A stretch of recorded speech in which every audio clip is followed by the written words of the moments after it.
18 horas. Notícias de Manaus, Amazonas, Brasil e do mundo. Agora na Mix. Legal, 6 horas em ponto em Manaus, começando pra você mais uma edição do 18 horas. Alô, Karime Leão. Olá, Carlão, boa noite. Boa noite. Obrigada pela sua companhia. Você sintonizado aqui em 100,7. É isso aí. Estamos juntos a partir de agora até às 7 da noite aqui no 18 horas. Mix. E é claro, hein, contando sempre com a sua participação elegante pelo nosso WhatsApp, que é o 994887592, valendo a sua participação. E tá valendo também para você que nos assiste ao vivo pelo YouTube. Manda a sua mensagem de texto. A gente quer saber o que você pensa a respeito dos assuntos que a gente fala aqui no 18 horas. Mix. Legal, vamos aos destaques de hoje. Além do calor, bairros de Manaus enfrentam a falta de água nesta terça-feira. Seca 2024 sobe para 21 o número de municípios em situação de emergência no Amazonas. Respirando fumaça, Manaus volta a registrar altos índices de poluição por causa das queimadas. Eleições 2024, divulgada a nova pesquisa eleitoral com os candidatos à Prefeitura de Manaus. Legal, 6 horas e 2 minutos. Sendo o melhor Mix do Brasil, vamos juntos, hein? Mais uma vez começando 18 horas de hoje com esses e outros assuntos, os destaques desta terça-feira, 20 de agosto de 2024. No ar, mais uma edição para você, tô 18 horas aqui no melhor Mix do Brasil.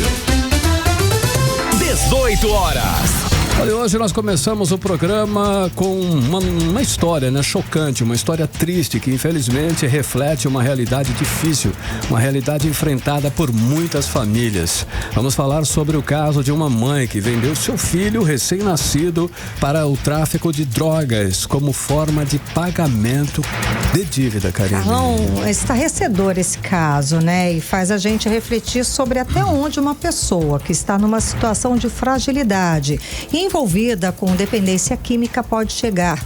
O caso veio à tona hoje aqui em Manaus e, segundo a polícia, a mãe, uma jovem de 19 anos, entregou seu bebê de apenas 20 dias como forma de pagamento para uma dívida com o tráfico de drogas. Ela negociou a venda dessa criança para o tráfico humano. E então, com o dinheiro, iria pagar uma dívida com o tráfico de drogas. Iria pagar, né? Sim, mas não rolou.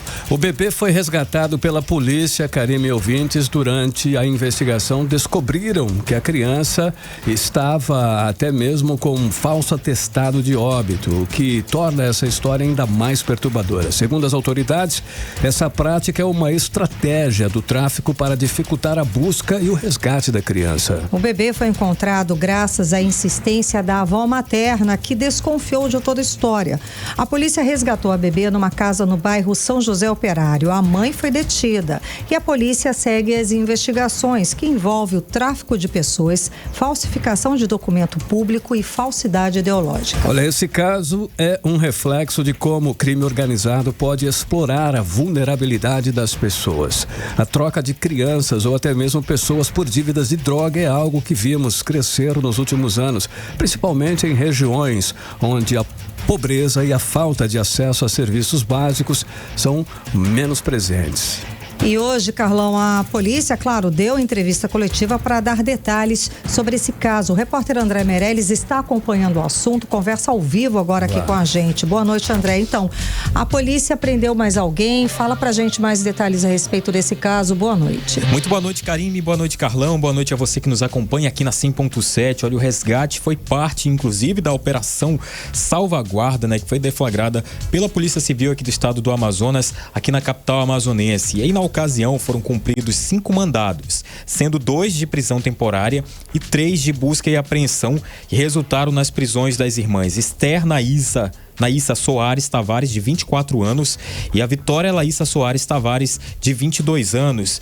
E nesta terça-feira aconteceu aí a prisão delas no bairro Santa Etelvina, na zona norte de Manaus, né? Além desses crimes, também há a falsidade ideológica, como vocês estavam relatando agora aqui para os nossos ouvintes, porque a mãe biológica da criança de 19 anos entrou ali na maternidade apresentando um documento falso e chegou à delegacia especializada. Esse caso aí chegou chegou até a DEPCA, que é a Delegacia Especializada em Proteção à Criança e Adolescente, depois aí da mãe afirmar que a criança havia falecido, né? Como vocês falaram, que foi feita aí até uma certidão falsa de óbito, né? Durante a coletiva de imprensa de hoje, a gente vai conferir agora a fala do delegado Bruno Fraga, que é o delegado geral da Polícia Civil aqui no estado do Amazonas, que vai falar agora os detalhes da operação da polícia para que acontecesse aí esse resgate. Vamos acompanhar. Houve uma denúncia de que esse bebê teria sido sequestrado e a dinâmica desse crime foi: a mãe biológica saiu do hospital, ela entrou na maternidade com um nome falso, saiu do hospital com esse bebê sem registrá-lo e passou para uma senhora que foi presa pela DEPCA, junto com uma intermediadora. Essa mulher que estava com o bebê já responde por tráfico de drogas e a irmã dela seria a intermediadora que provavelmente iria vender esse bebê para terceiros. Foi utilizada a Coordenadoria Especial de Operações ACORE para que nós pudéssemos chegar até essa região onde esse bebê estava escondido, por ser uma área de tráfico intenso. Nós também tivemos que utilizar todo um aparato de inteligência da própria DEPCA para que tivéssemos êxito em salvar a vida desse bebê de apenas 20 dias. 18 horas. Olha então, Karime, Carlão e ouvintes, a gente conferiu a fala do delegado-geral da Polícia Civil aqui no estado do Amazonas, que é o Bruno Fraga, que estava falando nesse momento sobre o funcionamento desta operação. Inclusive, ele até comentou que essas mulheres envolvidas nesse crime, uma já tem passagem pela polícia pelo tráfico de drogas. Não são mulheres ali que são inocentes e vamos cometer um crime pela primeira vez, não. Né? E esse modus operandi, digamos assim, já com certidão falsa de óbito, tudo pronto, é uma forma de trabalho do tráfico de pessoas, não é? Que é feito justamente para dificultar a polícia encontrar essa pessoa. Isso, e como as investigações estavam apontando aí que foi algo já planejado, né? Com as investigações, a mãe também, Karime, Carlão e ouvintes, admitiu que o crime foi premeditado pelas irmãs, e isso, como a gente falou, né? Devido a essa dívida e possivelmente com o tráfico de drogas que é intenso ali pelo bairro Santa Etelvina. Segundo a delegada Juliana Tuma, a mãe biológica chegou a solicitar a devolução da criança, afirmando que pagaria essa dívida de outra forma, o que não foi aceito pelas irmãs. Agora o que a gente vai conferir, que também teve nessa coletiva de imprensa hoje, é a delegada Juliana Tuma, que é a titular da DEPCA, da Delegacia Especializada em Proteção à Criança e ao Adolescente, que vai trazer esses detalhes que a gente tem que ficar atento aí, que são as coisas. Só para esclarecer as irmãs, né? É a Esther Naíssa Soares Tavares, de 24 anos, e Vitória Laíssa Soares Tavares, de 22 anos, não é isso? Exatamente, são essas duas aí, jovens ainda, né, Karime? 22, 24 anos. Agora vamos conferir os detalhes aí sobre como é que foi feito toda esse crime envolvendo a mãe, essas duas irmãs também dessa mãe, para essa criança recém-nascida que seria ali enviada para o tráfico de tráfico humano. Vamos conferir.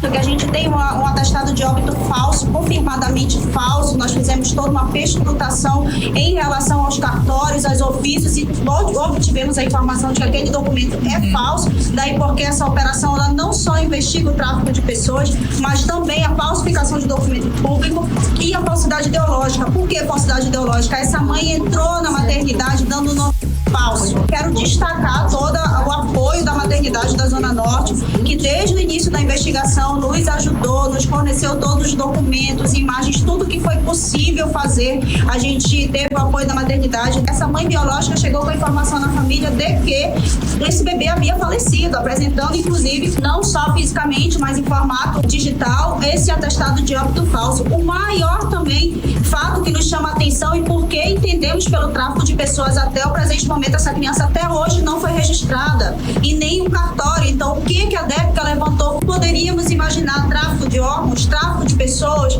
Então, tudo isso nos estava afligindo a equipe da DEPCA no maior sentido de cumprir as prisões hoje, sim, cumprir as buscas e apreensão hoje, sim, mas especialmente resgatar e tirar esse bebê dessa situação e encaminhá-lo ao acolhimento que foi feito hoje, todas as precauções e os procedimentos necessários para a proteção do bebê, que era o nosso maior objetivo. 18 horas. Muito bem, Karime, Carlão e ouvintes, a gente conferiu a fala da delegada Juliana Tuma, que ela é titular da Delegacia Especializada em Proteção à Criança e ao Adolescente, né? Falando aí sobre os modus operandi das irmãs, que ela também falou que não condiz com a adoção irregular, mas sim com o tráfico de pessoas. Esse é o crime que elas estavam cometendo. As mulheres presas, essas mulheres presas, são 3 irmãs. 3 irmãs. As mulheres presas devem responder por tráfico de pessoas e falsificação de documento público. Só pra gente... falsidade ideológica. Só pra gente botar cada detalhe aqui, olha só. As mulheres presas, as 2 irmãs presas, devem responder por tráfico de pessoas e falsificação de documento público. Uma das suspeitas, inclusive, como a gente falou, a delegada também falou, já tinha passagem pela polícia por tráfico de drogas, e agora as ambas vão ficar à disposição da justiça. Agora, qual o crime que a mãe vai responder?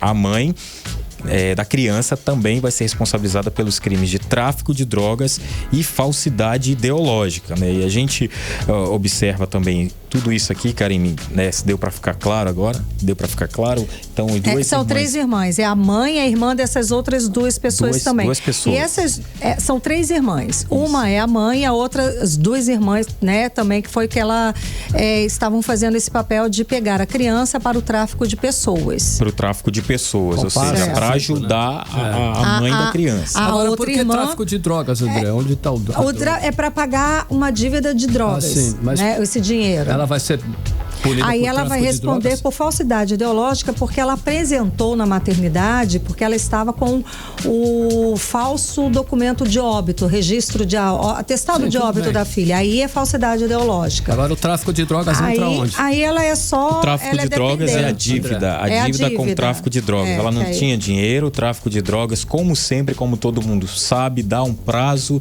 e aí, como a gente sempre vê, acaba aí matando as pessoas que não pagam. Então ela no desespero para pagar a dívida, ela teve a ajuda dessas 2 irmãs que conseguiram fazer toda essa situação de falsificar ali de falsificar também certidão de óbito para poder vender essa criança por tráfico humano. Então ela não vai depois da venda, o dinheiro do tráfico humano seria repassado novamente para a mãe da criança para que ela pudesse pagar a dívida do tráfico de drogas. Ela vai responder por falsidade ideológica por causa da certidão falsa de óbito e não de drogas, né, Carlão? Essa que foi a dúvida, Exatamente. né? Não, de drogas não. Tráfico humano. Tráfico humano. Falsidade ideológica. Falsidade ideológica, porque quem estava no esquema do tráfico humano, era outra pessoa. Eram as 2 outras irmãs. Ela vendeu para essas, né, que são 3 irmãs, ela vendeu para essas. Tá claro agora. É confuso, porque é muito chocante esse caso. E muita gente envolvida no processo. Muita gente.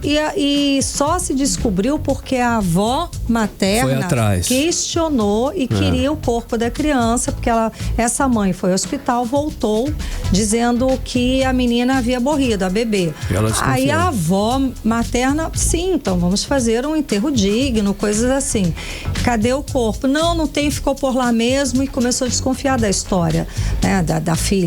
E pela insistência da avó é que descobriu toda essa história. E a gente também, Karime, Carlão, a gente observa isso, né, de como o tráfico de drogas também influencia no tráfico humano, né? E quem vai analisar essa situação pra gente, que eu conversei agora há pouco, é o especialista em segurança pública, o coronel Walter Cruz. Vamos acompanhar. Caracterizado pela troca de drogas, ou seja, por ser refém do tráfico de drogas, é a primeira vez que a gente vê esse caso.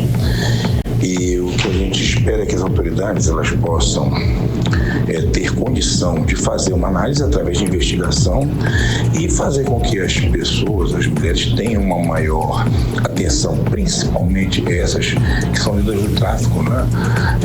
Muitas vezes são pessoas que engravidam de maneira muitas vezes criminosa, né? Aceitam isso e agora, infelizmente, estamos vendo esse tipo de ocorrência. 18 horas. Tá então, Karime, Carlão e ouvintes, a gente conferiu a fala do Walter Cruz, o coronel aí que é especialista em segurança pública, falando aí dessa questão que a gente está falando nesse momento, né? Que uma bebê, um recém-nascido de 20 dias foi resgatado aí pela Polícia Civil aqui do estado do Amazonas, né? E na manhã de hoje, depois aí de ser usada pela própria mãe como pagamento de uma dívida com traficantes de drogas aqui em Manaus, né? Ou seja, o tráfico de drogas nessa história não tem a ver com o tráfico humano. Apenas a mãe estava ali com uma dívida no tráfico de drogas, vendeu para o tráfico humano para poder pagar um absurdo, uma história que a gente que demora até a gente entender, né, Carlão? De tanto absurdo que é esse. Obrigada, André, continua né, acompanhando as investigações da polícia. Obrigado, qualquer atualização você chama a gente. Muito obrigada pelas informações. É uma situação complicada. É triste até, né, Carlão? Porque o que a gente percebe aí nesse caso? A dependência química, o desespero, a coação por parte dos traficantes e a falta de suporte social dos governos foram fatores determinantes para que essa jovem chegasse nesse ponto de vender a própria filha para pagar o vício de drogas. Tanto que ela até mudou de ideia e as investigações apontaram isso, mas não foi possível voltar atrás. Além disso, o tráfico usa esse método aí para manter o controle e o medo na comunidade. Além das questões legais e policiais, esse caso levanta uma série de questões sociais. O desespero que chegou essa mãe para esse ponto, né, Carlão? Sim. Como é que a gente pode ajudar a prevenir que situações como essa aconteçam novamente? Como você falou, é tudo muito complicado. A gente sabe que Manaus, inclusive, está loteada, né, pelas facções criminosas e muitas áreas você só entra em determinadas áreas aqui em Manaus com permissão dos líderes dessas facções. E se você, enfim, agora mesmo o prefeito Davi Almeida foi coagido por traficantes quando gravava programa eleitoral lá no Nova Cidade. Olha essa situação, o próprio prefeito. Isso só demonstra que as forças de segurança perderam sim o controle e quem manda realmente, infelizmente e tudo mais, é o tráfico de drogas. Essa é a dura realidade que nós vivemos, todos nós estamos envolvidos aqui em Manaus. Essa é a real, Carlão, não dá para esconder o sol com a peneira, ó. A realidade, a realidade dessas famílias é muito difícil e esse caso mostra pra gente a importância de olhar para a vulnerabilidade social com mais atenção. As políticas públicas precisam chegar até essas pessoas antes do crime organizado. Agora 6h17, você no melhor Mix do Brasil, 18 horas no mar e Manaus volta a ter qualidade do ar considerada ruim por causa da fumaça tóxica. De acordo com o aplicativo Selva da Universidade Estadual do Amazonas, que monitora a qualidade do ar aqui na capital, o ar chegou a registrar 90,5 de poluição no ar. O ideal é que esse índice fique entre 0 a 25. Então, olha a diferença, de 25 até 90. Foram registrados, Carlão, nos meses aí de julho e agosto aqui no estado, quase 9 mil focos de calor, um aumento de 157% em comparação com o mesmo período do ano passado. E é claro, esse cenário contribui para toda essa fumaça que encobre Manaus, como explica a repórter Nathalie Moraes. Manaus amanheceu com a qualidade ruim nesta terça-feira devido à fumaça que atinge a capital amazonense e também os municípios da região metropolitana. De acordo com o aplicativo Selva, a qualidade do ar chegou a registrar 90,5 material particulado fino na área central aqui da cidade. Segundo dados do aplicativo, na área sul do Amazonas, nas cidades de Apuí e Humaitá, a qualidade do ar chegou a péssima, marcando 130 de poluição, sendo que o ideal do material particulado fino é que fique entre 0 e 25. Mais de 8.900 focos de calor foram registrados nos meses de julho e agosto aqui no nosso estado, um aumento de 157% se comparado com o mesmo período do ano passado.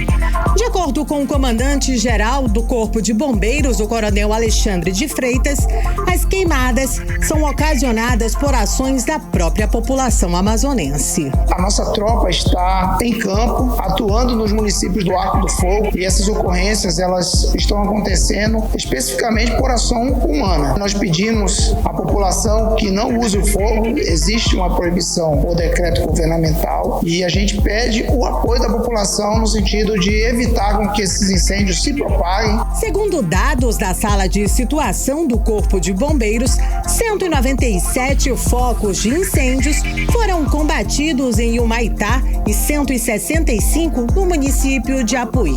Ainda segundo o comandante do Corpo de Bombeiros, a corporação terá um aumento efetivo, além da construção de novas bases no interior aqui do nosso estado. Houve um investimento robusto, especialmente nesse ano, com várias viaturas novas sendo disponibilizadas à população. Estamos hoje com uma frota renovada, uma frota que garante a operacionalidade da corporação, e nós estamos hoje com viaturas novas. E esse investimento, essa ação faz parte de um grande contexto que nós empregaremos aumento de tropa, aumento de efetivo e construção de bases no interior. A Operação Aceiro, que já combateu mais de 8.000 focos de calor e incêndio desde junho, principalmente nos municípios da região sul aqui do Amazonas.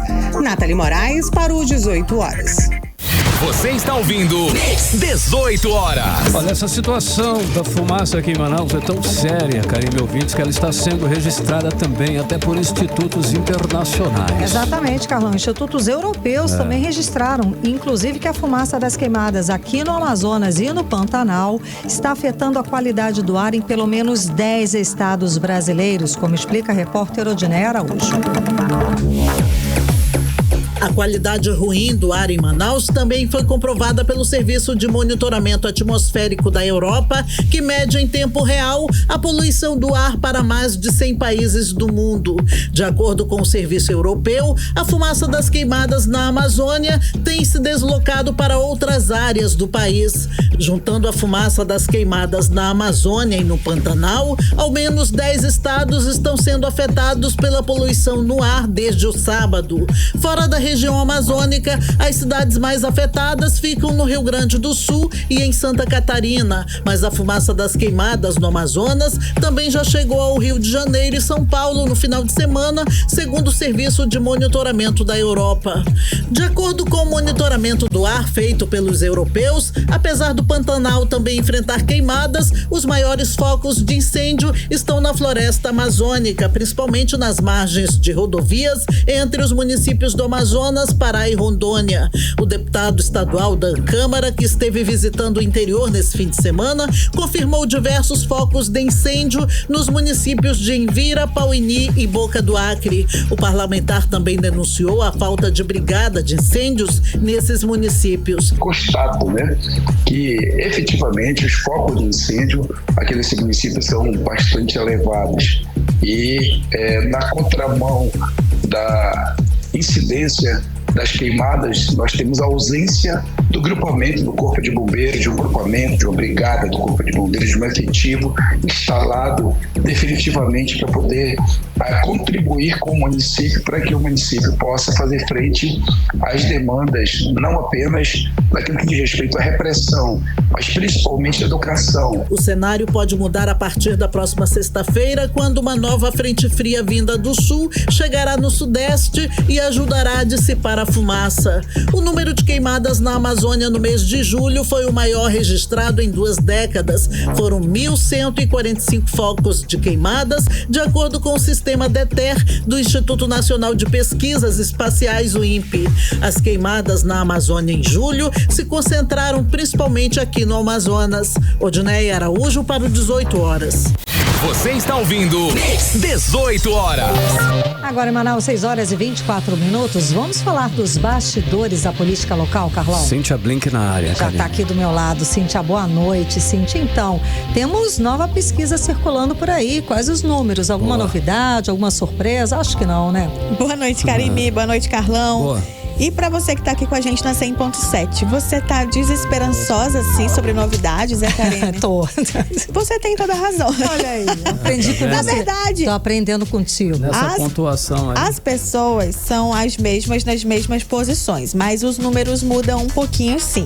Nós temos aí o atual prefeito Davi Almeida aparecendo com 32,9%. Pesquisa da IPEM, tá, gente? Esqueci de dizer aqui quem fez a pesquisa, mas foi a IPEM. E aparece Davi Almeida com 32,9%, um número muito confortável, né? E a Momandel fica ali no segundo lugar, mas um segundo lugar distante. Ele aparece com 22,2%, uma diferença aí demais. Caiu bem, né? Na verdade, o Davi cresceu. O Davi cresceu, é verdade. Davi que cresceu, aí nós temos Roberto Cidade no terceiro lugar com 12,1%, Capitão cresceu. Alberto Neto com 10%, Marcelo Ramos 5,2%, Wilker Barreto 1,9% e Gilberto Vasconcelos meio ponto ali nas intenções de votos. O que mais eu posso falar da pesquisa é que fez ali um cenário de segundo turno. Em um possível segundo turno, Davi Almeida, de acordo com a IPEM, ganharia toda se a eleição fosse por agora. Na frente de Amon ele fica com 46,1%, enquanto a Momandel fica com 35,5%. Amon é o que mais se aproxima de ameaçar aí Davi Almeida, mas Davi ainda fica muito bem, de acordo com a IPEM. Davi contra Alberto Neto, ele fica com 50,2%, enquanto Alberto Neto fica com 29,9%. Davi contra Marcelo Ramos, Davi Almeida bate quase 60%, 57%, e Marcelo fica com 17,3%. Davi Almeida contra Roberto Cidade, Davi fica com 51,1% e Roberto Cidade com 27,7%. Karine, Carla. E a rejeição, o índice de rejeição dos candidatos? Marcelo Ramos fica em primeiro lugar com 19,5% entre o mais rejeitado. Ele tem ficado nessa posição, né, Carlão? Desde o início. Gilberto Vasconcelos aparece com 14,8%, Wilker Barreto 12,8%, Davi Almeida 12,4%. Inverteu, né? Davi tá até bem numa rejeição. Sim. Falando de quem é hoje, quem tá na cadeira hoje, tem muito espaço, né, pra ter reclamações ali. Então, se 12,4 é o que ele reflete de rejeição, dá pra dizer que tá saindo quase sem arranhão. Tá bem. A Momandel fica meio empatado com o Davi Almeida, ele tá com 12,1. Capitão Alberto Neto 10,5. Roberto Cidade é o que menos tem rejeição com 9,1, de acordo com a IPEM. A Momandel e Davi ficam próximos ali, mas Davi tem a cadeira de prefeito. Tudo bem que a Momandel tem um mandato também, que é de deputado federal, mas não tem tanta exposição quanto a do chefe do Poder Executivo Municipal. Afinal de contas, é o cargo que todos pleiteiam nessa eleição aí. Então, o telhado de vidro é maior, digamos. O prefeito aparece. Destaco aí pro Amon, porque é ele quem tá no segundo lugar, né? E a gente tá vendo essa briga há um tempão, Davi Almeida versus Amon. No fim, o que vai concretizar na urna, não dá pra saber, gente. Ainda que a gente esteja cada vez mais se aproximando da data, né? Mas ainda não é o de hoje, né? Um retrato de hoje. É o retrato de hoje, de acordo com a IPEM. Tá, ok. Agora, Cíntia, teve uma situação que o prefeito Davi Almeida, ele disse que o governador Wilson Lima, ele organiza, lidera ali os vereadores de oposição contra ele, contra Davi, é isso? Temos um Sherlock Holmes.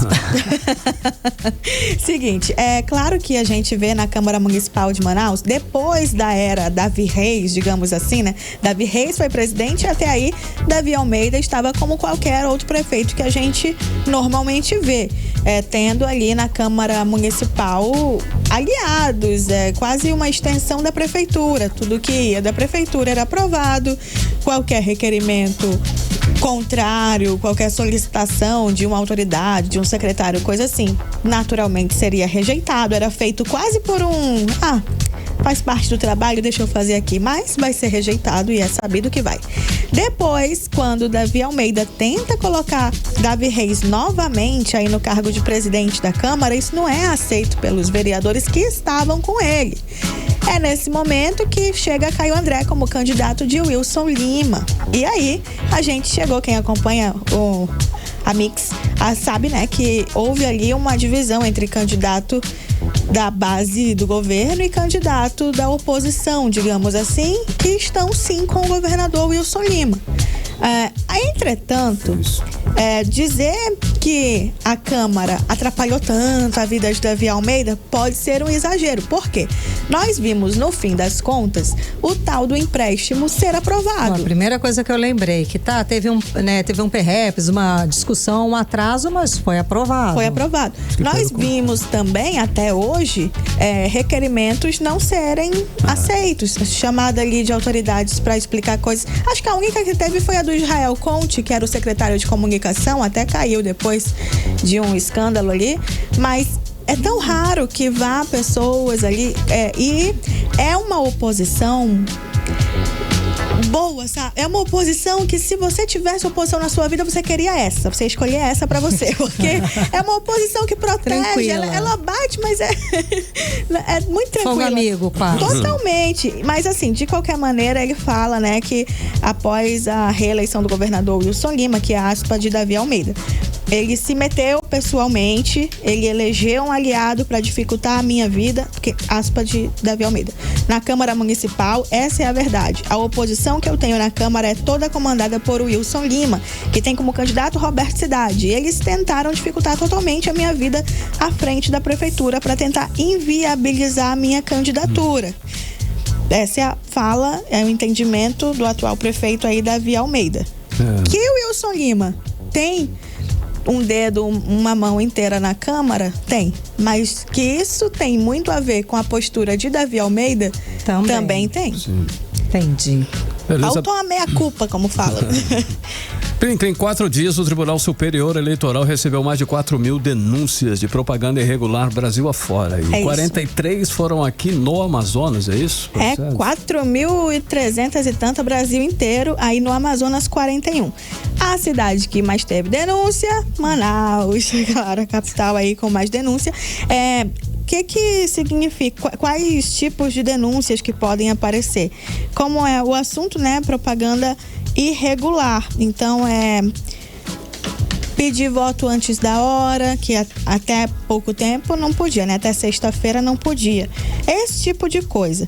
E aí, Maués é o segundo, Manacapuru é o segundo que tem mais denúncia, com 13, e Maués fica em terceiro com 5. Até que o Amazonas está comportado. Claro que o ideal era não ter nenhum caso, mas período eleitoral isso não existe. E também é denúncia, né? É denúncia. Okay. Mas assim, a denúncia, como é que você faz caso você veja algo que para você parece irregular? Você vai no aplicativo Pardal, o aplicativo para baixar chama Pardal.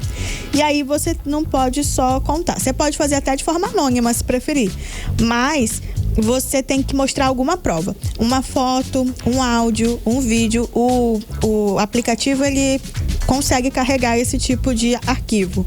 E aí você explica lá qual é a situação. Como eu falei, pode ser de forma anônima, então mantém ali uma confidencialidade da denúncia, se for o caso. E sabe o que eu acho bacana falar desse caso? Porque a gente traz a inteligência artificial como um perigo, né? Durante a eleição, como um momento ali para você criar alguma coisa contra alguém, enfim, como algo que atrapalha. Mas nesse caso, também se usa inteligência artificial, que é justamente para verificar se algo está errado. Então, a gente pode demonizar a inteligência artificial, mas ela está aí, depende de quem usa. É uma ferramenta, aí depende de você como vai usar, óbvio, né? Ferramenta em mãos erradas. Qualquer ferramenta. Mas enfim, exato. Então, dentro do Pardal tem um botão que direciona as pessoas, né, quem está denunciando, que é o Sistema de Alerta de Desinformação Eleitoral. Quando houver uma queixa sobre desinformação, você faz lá a denúncia, isso vai parar no Ministério Público Eleitoral, que vai avaliar, vai conferir lá o possível crime eleitoral, outros ilícitos e, enfim, lá você consegue fazer a denúncia daquilo que você entender que aplicativo é irregular. Pardal. Aparece um passarinho que ele é uma silhueta branca e ele tem uma asinha amarela. Uma graça. Muito bonitinho. Então pronto, ótimo. Você vai lá e conta tudo pra esse passarinho e aí o Ministério Público vai poder agir. Valeu, Blink. Trago mais informação pra você amanhã. Valeu, até amanhã. Cíntia. Até amanhã. 6h34, você no melhor mix do Brasil. 18 horas. E aí, olha só, no próximo assunto, Seca 2024. Defesa Civil do Estado classifica a situação da vazante em Manaus como crítica. 18 horas. E agora nós vamos conferir a previsão do tempo tempo e temperatura amanhã. Amanhã, quarta-feira. Com você, Karine. Previsão do tempo. Segundo informações do Climatempo, não há previsão de chuva amanhã, tá? Só fica o sol com algumas nuvens, sem previsão de chuva. Mínima prevista de 25 graus, a máxima pode chegar a 37 graus. A umidade relativa do ar varia em torno de 39% e 78%. Olha, o nosso Rio Negro baixou mais 20 centímetros de ontem para hoje. De manhã, a cota das águas no Porto de Manaus era de 22 metros e 56 centímetros acima do nível do mar. Carlão, daí a Defesa Civil classificou a situação da vazante aqui em Manaus como crítica. No Porto de Manaus, os dados indicam que o nível do Rio Negro caiu 2 metros e 53 centímetros somente agora em agosto. E até agora o rio registrou uma redução de 4 metros e 29 centímetros, isso desde o início da vazante. Karine, o Rio Negro, o Rio Solimões, no Amazonas, atingiu no domingo a menor cota para o mês de agosto desde o início das medições, o Rio Solimões.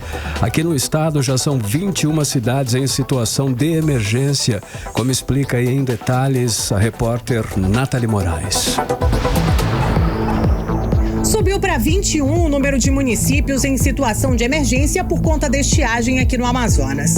Tefé entrou para a lista de cidades afetadas, segundo o Diário Oficial dos Municípios aqui do estado. O documento foi enviado para a Defesa Civil do Amazonas. No decreto, conta que a estiagem tem causado um grave desequilíbrio hidrológico em determinadas regiões do município e isolando comunidades aqui no Amazonas. Tefé vem sofrendo com danos humanos e materiais e também com os prejuízos econômicos e privados, com a perda de plantações, criações de animais. A maior preocupação das autoridades é quanto ao desabastecimento, principalmente quando o assunto é água potável, insumos e medicamentos. Outro município bastante afetado é Envira. Por lá, o número de atingidos pela estiagem subiu para 11 mil. A seca severa tem causado um desabastecimento na cidade e alguns alimentos já tiveram um aumento de mais de 100%.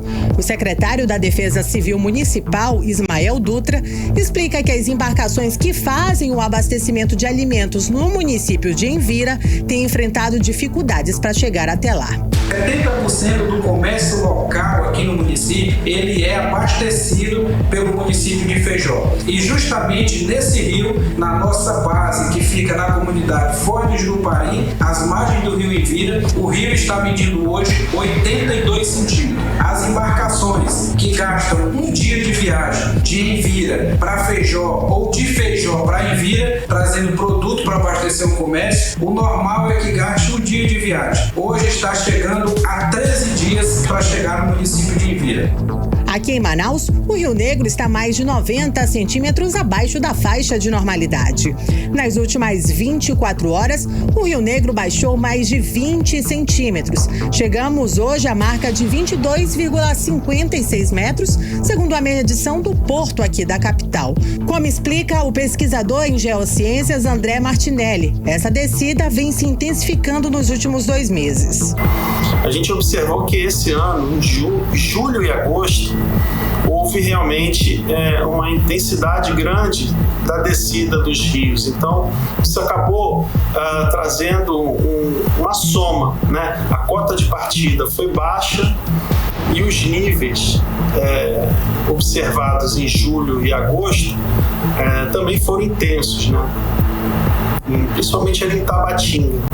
E acabou refletindo também em Manaus. O Rio Solimões, no Amazonas, atingiu no domingo uma cota de 2 centímetros, a menor para o mês de agosto desde o início das profundidades.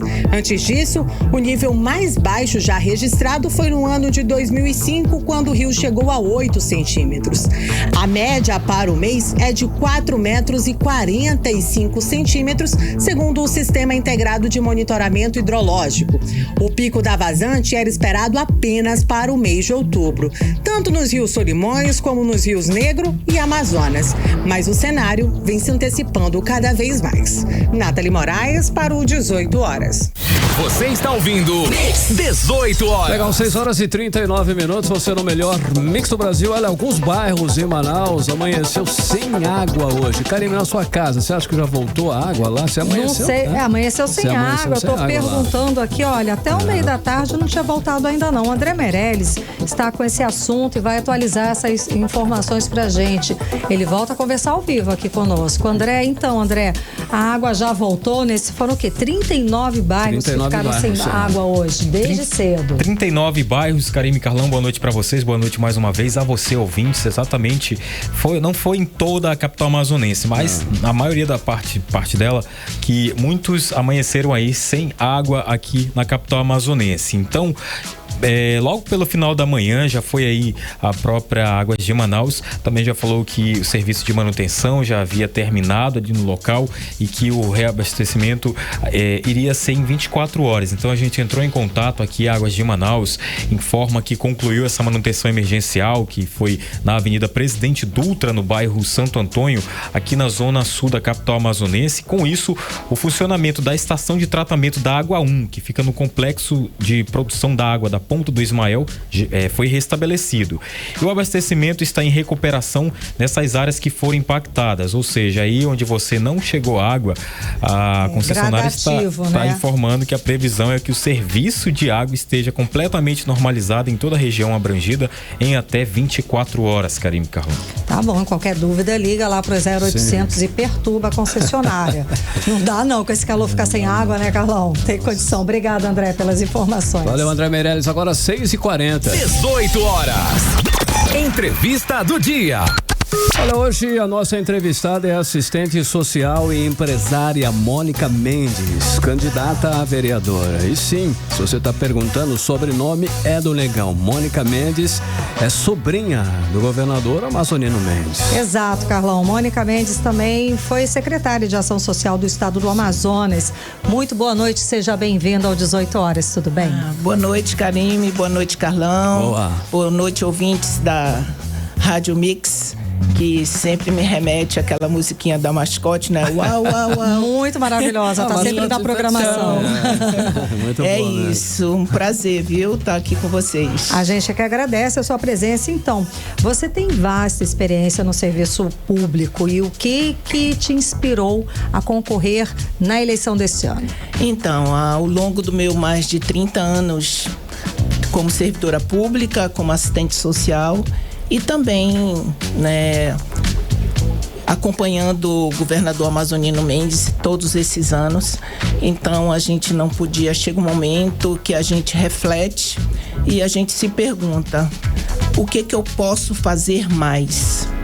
E o que me também motivou bastante, eu tive um sonho, eu de vez em quando assim até nem gosto de comentar, mas assim, faz um pouco mais de um ano que o seu Mendes, que era o meu grande inspirador, né, que é assim que eu o chamava carinhosamente, ele partiu fez um ano agora em março, e a gente chega ao momento que eu continuei meu trabalho como assistente social nas comunidades, e a gente chegou num momento que a gente começou a observar que a gente podia fazer mais com essa vasta experiência que a gente adquiriu todos esses anos acompanhando todos os programas que foram implantados aqui no estado do Amazonas, que eu tive a honra e o prazer e a satisfação de fazer parte de cada um deles. Então é para cobrir essa lacuna. Você sabe que tem essa expertise e sabe que pode atender a população. Está preparada? Exatamente isso. Eu me sinto bastante preparada. Eu tive um grande mestre, não só o governador amazonino, como minha mãe Marise, que todas as comunidades eu tenho assim uma grata surpresa de toda a comunidade que eu chego aqui, né? Qualquer canto dessa cidade, principalmente na periferia, tem um pedaço deles plantado em cada canto dessa cidade, quer seja no bairro Armando Mendes, quer seja no bairro Amazonino Mendes, quer seja lá na Lagoa Azul, quer seja no Viver Melhor, na Compensa, São Jorge, Glória, São Raimundo.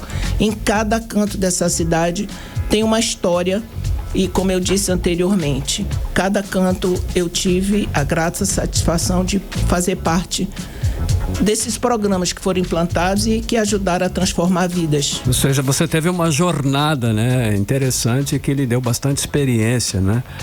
Então é realmente válido. Olha só, dentro desse processo todo de administração da cidade, o desemprego tem sido uma das grandes questões econômicas aqui em Manaus, a senhora sabe disso. Como vereadora, quais são aí suas propostas para incentivar a geração de empregos, que é muito importante, especialmente para os jovens e as comunidades mais carentes? O empreendedorismo, eu acho que é uma das formas mais concretas que se pode ter hoje, efetivas para essa questão do desemprego, principalmente nas comunidades, né? Nós criamos há um tempo atrás o programa Renda Certa, que foi criado exatamente para isso, para microempreendedores, para pessoas físicas, aquela senhora que vende um mingau na porta da casa, né? Com treinamento, com qualificação profissional. Existe no município a Secretaria de Geração de Emprego e Renda, que ela pode exatamente isso, nas comunidades, nas estruturas sociais que existem, até para descentralizar essas ações. Existem vários órgãos que podem fazer parcerias com o município e propor isso ao Executivo Municipal. Sim. Para que dentro dessas comunidades se crie formas de qualificação profissional, principalmente para a juventude, né? E para aquelas pessoas que já têm uma atividade como a cabeleireira, para se formar, para se qualificar, porque a gente sabe que o mercado, a concorrência já é muito grande. Então, eu creio que a qualificação profissional, através do fomento ao empreendedorismo, eu acho que é uma das soluções mais viáveis e mais práticas. E também vale ressaltar essa questão do nosso centro, que está abandonado e que se criou muito desemprego, porque eu sou parte daquela infância que você ia nos finais de semana, principalmente fazer as suas compras no centro, e hoje, infelizmente, a gente não pode mais circular no centro. Tem muitas denúncias, né, de falta de segurança e também ambulantes que ficam estacionados, montam as bancas em lugares irregulares, digamos assim. Tem muitas denúncias mesmo. Agora, inclusive, uma das funções do vereador é fiscalizar, mas a gente percebe que hoje quase nenhum vereador aqui em Manaus exerce essa função efetivamente. Como é que você analisa e qual será a sua postura caso eleita? Então, eu sempre sigo a frase, que era uma frase, inclusive, que o governador Amazonino Mendes sempre citava. Ele falava isso em espanhol, claro, tem que ser duro, mas sem perder a ternura. Eu acho que existe essa questão da cobrança, sem perder o respeito com o Executivo Municipal, mas o papel, exatamente isso, é o que mais eu escuto de reclamação dentro das comunidades, quando a gente chega para falar da proposta, de que nós somos candidato, é que as pessoas estão extremamente descrentes do papel do vereador. Se você hoje chegar e perguntar de uma pessoa se ela lembra qual foi o vereador que ela votou na última eleição, eu creio que mais de 80% não vai lembrar, porque realmente eu acho que a sua maioria não cumprir o papel efetivo exatamente disso, de fiscalizar e levar os anseios do povo para o Executivo Municipal. Seguir aquela trajetória que pleiteou a campanha, né, Carlão? E eles se omitem muito, né? Ficam só lá, né? Bom, olha, a senhora como assistente social e ex-secretária de Ação Social, né, sabe muito bem que existem milhares de famílias em Manaus que passam uma situação de pobreza, inclusive até fome. Quais são as iniciativas que a senhora acredita serem mais eficazes aí para combater a fome e a desigualdade social? Não é fácil, né? É uma situação que é difícil, mas quais são essas iniciativas que podem começar? Eu creio que é algo que eu sempre plantei e sempre orientei as pessoas que sempre trabalharam conosco, era que você tem que ensinar a pescar, não dar o peixe. Claro que em determinadas situações você tem que fazer aquelas medidas mais rápidas para tirar a pessoa ali daquela situação que ela se apresenta naquele momento, mas como eu já disse anteriormente, eu acho que tem que se criar programas e projetos que realmente incentivem as pessoas a terem o seu ganha-pão, o seu trabalho. Eu acho que da melhor forma é exatamente isso, realizar cursos de qualificação profissional, incentivar o empreendedorismo e exatamente isso, com que as pessoas possam ter dignidade para trabalhar e trazer o seu sustento para dentro de casa, porque eu acho que é o que mais as pessoas sonham hoje, voltar a ter dignidade. É uma palavra-chave, essa aí é importantíssima mesmo. Agora, queria fazer 2 perguntas, eu quero fazer para você. Primeiro, você falou que tem visitado os bairros, ido muito nas comunidades. Eu quero saber dessa receptividade, de como o governador Amazonino Mendes ainda é lembrado. E outra, a gente sabe que há muitos anos, antes de virar moda, você levanta a bandeira dos animais de estimação, dos pets. E se esse tema também vai fazer parte da sua campanha e tudo mais. Então, eu vou falar primeiro aqui dos pets, depois eu remito essa questão do ser humano amazonino dentro das comunidades, né, da pessoa, da figura dele. Eu sempre gostei de pet, de animais, sempre criei desde a minha infância. Meu avô me incentivou isso, meu avô Armando. E o meu primeiro pet, realmente assim, eu fui uma ringa, é uma SRD, né, que eu ganhei do meu pai, era uma branquinha que eu recolhi na rua, ele deixou ficar, enfim. Então, desde então, eu tenho um pet shop, uma clínica há mais de 20 anos, e lá eu faço a minha parte, como eu digo, eu ajudo os protetores anônimos, que são esses que eu acho que a gente tem que dar a mão. São aquelas pessoas que fazem por amor, sem divulgar, sem fazer selfies, sem fazer sensacionalismo na causa, porque eu acho que virou moda as pessoas fazerem sensacionalismo na situação e tipo assim, resgata, tira foto e diga e faz uma cota na rede social para poder fazer o trabalho. Eu creio que o poder público sim tem a obrigação, principalmente porque hoje aonde você anda, você encontra vários animais, vários cães e gatos. Cresceu um número absurdo de animais que você vê circulando na rua, principalmente gatos, que você vê, inclusive está tendo um surto de um fungo, né? Que ele também transmite. Exatamente, que você não vê nada, nenhuma campanha para que seja feita alguma coisa.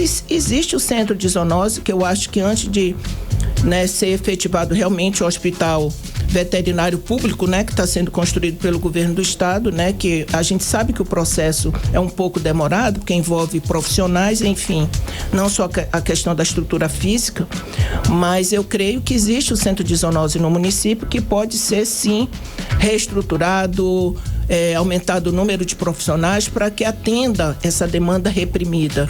E eu quero até dar um alô aqui pros protetores anônimos, que eu digo, sim, continuem a luta, que Deus está vendo. E é isso, eu acho. Para quem a gente deve, né? É um trabalho mesmo Exato. Dos protetores inclusive anônimos. você é uma, né?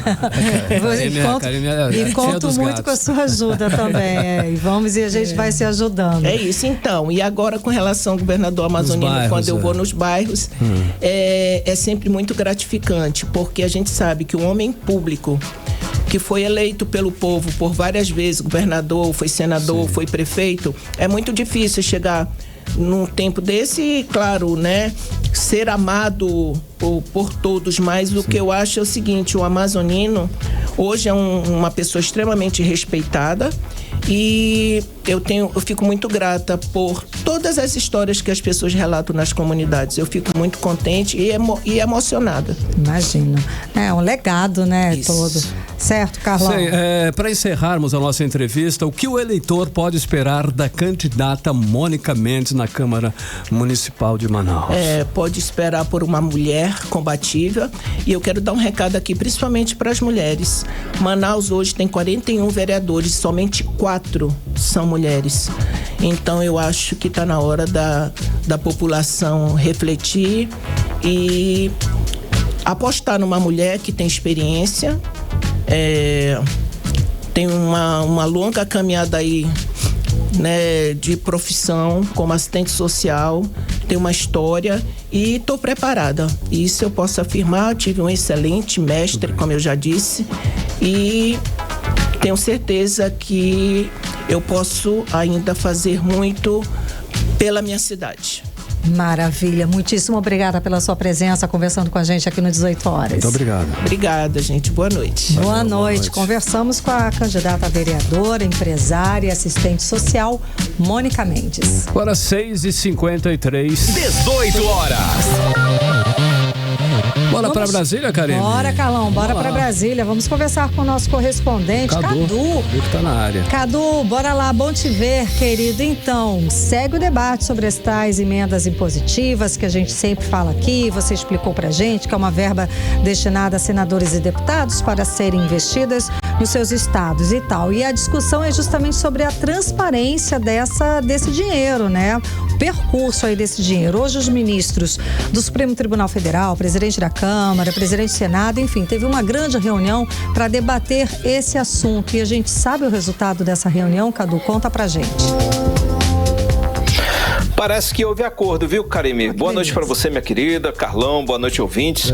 A gente não pode esquecer que é uma novela com muitos capítulos, né? E o capítulo de hoje é o suposto consenso entre os poderes sobre o destino das emendas parlamentares. Agora à tarde, Karime, no almoção aí, o STF soltou uma nota, logo depois do almoço, né? Dessa reunião entre, como você falou, ministros do STF, ministros palacianos, né, do governo Lula, lideranças políticas, Arthur Lira, Rodrigo Pacheco, todo mundo ali discutiu esse tema assombroso no almoço, então teve torta de climão com certeza.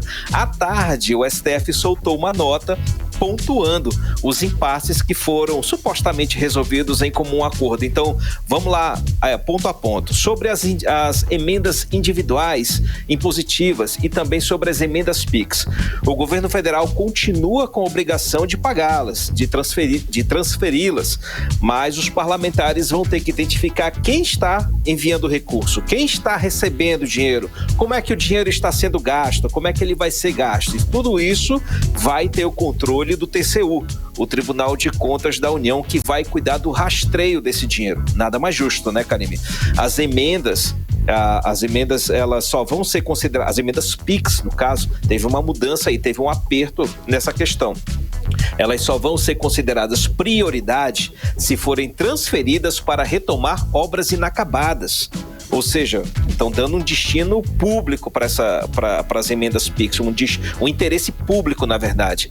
As emendas de comissão, elas vão ser destinadas para aqueles projetos que estão em andamento nos estados, nos municípios, que são políticas públicas do governo federal, dos governos estaduais, das prefeituras, enfim. Ou seja, o dinheiro dessas emendas de comissão, que era que fazia parte do buraco negro das emendas parlamentares impositivas, não vai mais serem repassados para os currais eleitorais. E por fim, Karime, ficou acertado que o governo federal e o Congresso Nacional vão fazer um ajuste, um equilíbrio entre as emendas parlamentares e a receita corrente líquida, para evitar que o volume de pagamentos das emendas seja maior em relação às despesas discricionárias do governo. Isso tem muito a ver, Karime, com aqueles cortes que a gente vem anunciando de 15 bilhões esse ano, de 25 bilhões no ano que vem. Lembra? A gente falou sobre esses assuntos. O governo, sem dinheiro, recorreu ao STF para tentar frear o avanço das emendas parlamentares e promover uma espécie de parlamentarismo orçamentário. Isso que estava prestes a acontecer, ou se já estava acontecendo.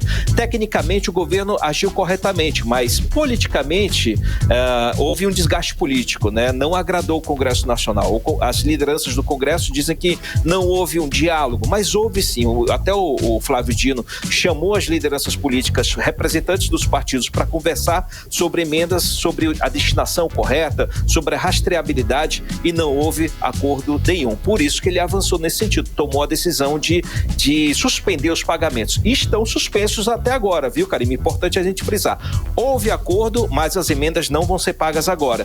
E não só pelo motivo da questão da lei eleitoral, que não permite agora que o governo não repasse dinheiro para ninguém, mas também, posteriormente, continua suspenso. Até que o governo e o Congresso, que agora recebeu um prazo de 10 dias para preparar uma PEC para fazer todos esses ajustes que foram acordados. Karime e Carlão. Cadu, então traz pra gente as outras rapidinhas do dia, Cadu. Bora lá, a gente tem uma rapidinha, Karime, Carlão. Eu destaco a reforma tributária que está lá no Senado. A equipe econômica do governo Lula avalia que a alíquota do imposto único que nós vamos pagar futuramente, lá em 2033, deve ser de 28%, Karime. Provavelmente vai ser um dos maiores IVAs do mundo. Meu Deus! Tem vários países que usam o IVA, né? Que já estão empregando o IVA. A previsão era 26%. A Câmara, durante as discussões, estava aí prevendo 26,5%, né?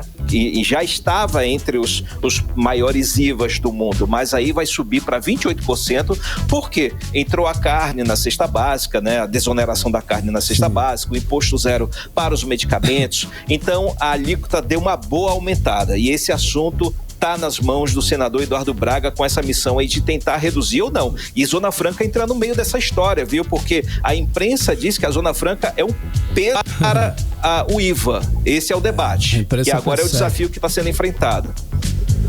E com relação à reforma da renda, que é a terceira etapa da reforma tributária, são aqueles impostos que a gente paga sobre o salário que a gente recebe no contra-cheque.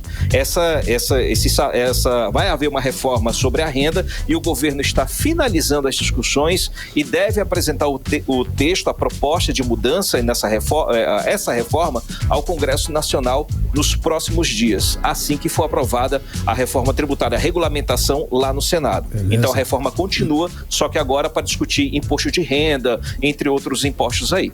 Volto com vocês, Karime e Carlão. Obrigada pelas informações, Cadu. Até amanhã. Até amanhã. Valeu, gente. Tchau, tchau. 18 horas.